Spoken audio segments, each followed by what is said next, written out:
Hello everyone, welcome to my channel. আজি গৰু বিহু হয়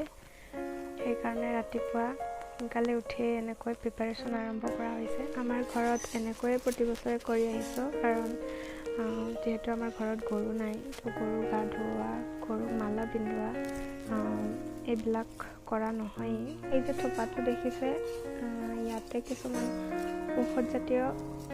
গছৰ পাত আৰু ডাল আছে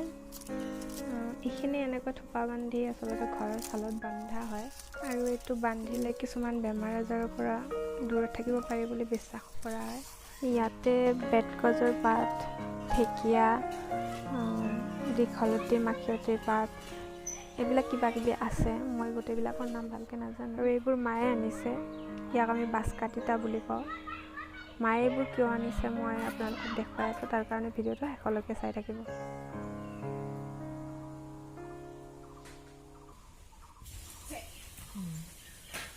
পুৰানা হবে লেডে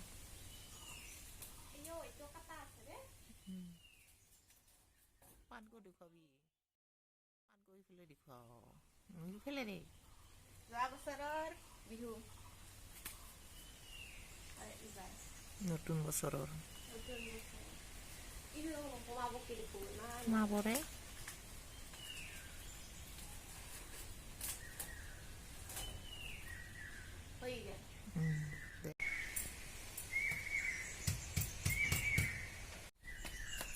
হাতখান গো হেৰি না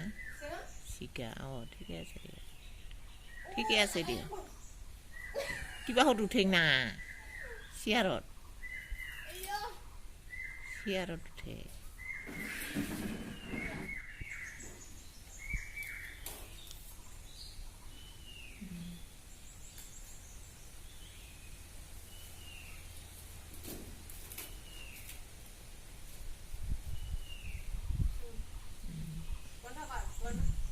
মই নাজানো হাতখান গো চাৰিবাই পাৰা নাইতো পৰিবহে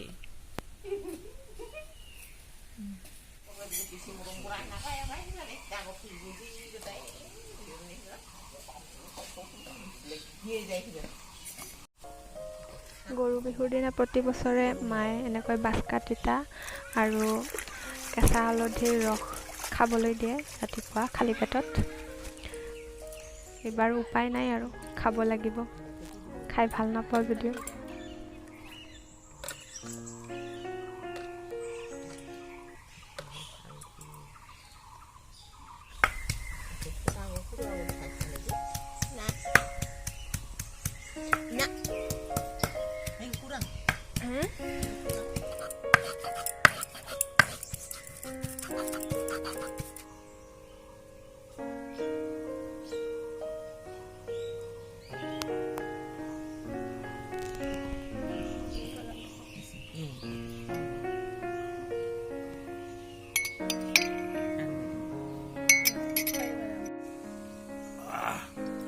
Kita.